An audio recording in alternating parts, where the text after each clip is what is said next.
Bangladesh LP gas মালিক সমিতির একটি জরুরি সভা আহ্বান করছি।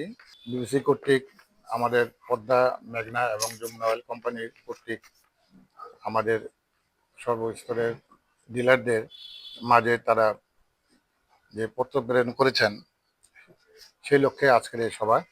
যে উত্তরাঞ্চলের 16টি জেলায় 3 কোম্পানি মিলে প্রায় 600 জন এলপিজি ডিলার নিবন্ধিত আছে, যার মধ্যে প্রায় অর্ধ শতাংশ নিষ্ক্রিয় এবং বাকি অর্ধ শতাংশ বিভিন্নভাবে সক্রিয়।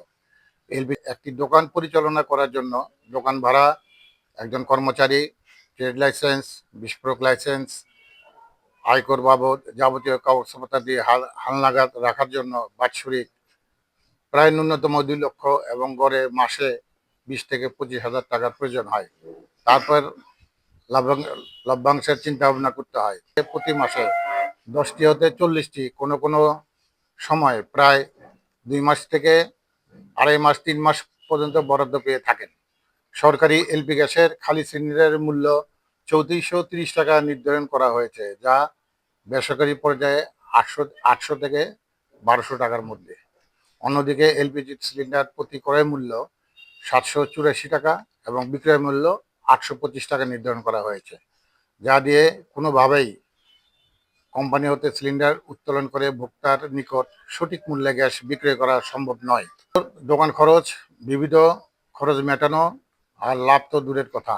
এমতো অবস্থায় এলপিজি খালি সিলিন্ডার এবং এলপি গ্যাসের মূল্য যৌক্তিক পর্যায়ে নির্ধারণ ও চাহিদা অনুযায়ী কোম্পানিগুলো গ্যাস সরবরাহ না করলে আমাদের পক্ষে ব্যক্তিগত ভর্তুকি দিয়ে এলপিজি সিলিন্ডার উত্তোলন করে বিক্রয় করা মোটেই সম্ভবপর নয়। সুযোগ দিয়ে কৃতার্থ করবেন, অন্যথায় আমাদের পক্ষে গ্যাস উত্তোলন সম্ভবপর হবে না বলে অর্থ সমিতির সাধারণ সদস্যবৃন্দ মনে করেন।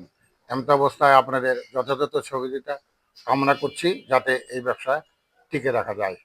উল্লেখিত নাম ও ঠিকানা অনুযায়ী বিক্রয় কেন্দ্র দৃশ্যমান স্থানে কোম্পানির মনোগ্রাম সম্মিলিত সাইনবোর্ড থাকতে হবে, যা আমাদের আছে এবং এটা রাখতে হয়।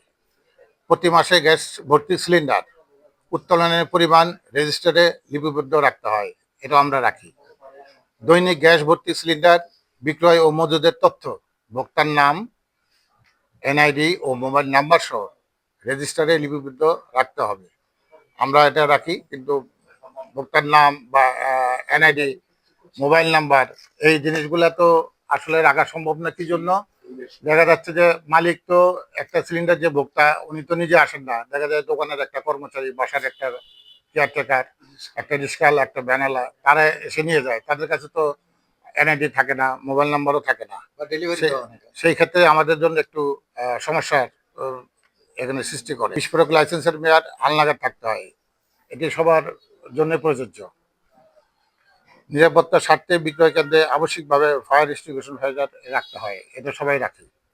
কোম্পানির ডিলারশিপ নিয়োগপত্রের শর্তাবলী আবশ্যিক প্রতিপালন করতে হয়, এটিও আমাদের জন্য প্রযোজ্য। এগুলো আমাদের সম্পূর্ণ যৌক্তিকতা আছে এখানে। তারা অবশ্যই চিন্তা ভাবনা করবেন, একজন ব্যবসায়ী, একজন দোকানদার কিভাবে সে ব্যবসায় লাভবান হবে, ব্যবসায় উন্নতি করবে, সাধন করবে উন্নতি, এবং আমাদের সেই পরিমাণ গ্যাস তাকে সরবরাহ দিতে হবে। এই সমস্যা, যেটি প্রধান সমস্যা, সেটি হচ্ছে যে লিকেজ সিলিন্ডার। এই লিকেজ সিলিন্ডারগুলো তারা যেন মেরামত করে, সেই সত্ত্বে আমরা সার্ভিস চার্জ আমরা দিতে প্রস্তুত। ডিলাররা সেই সার্ভিস চার্জ নিয়ে তারা মেরামত করবে। এবং যে সিলিন্ডারগুলো আমাদের কাছে আসে, এগুলো সম্পূর্ণ ঝুঁকিপূর্ণ। যে কোনো সময় বড় ধরনের একটি দুর্ঘটনা সেখানে ঘটতে পারে। এই দায়িত্ব এটা আমরা কোনো ডিলারই আমরা এটা বহন করতে রাজি না।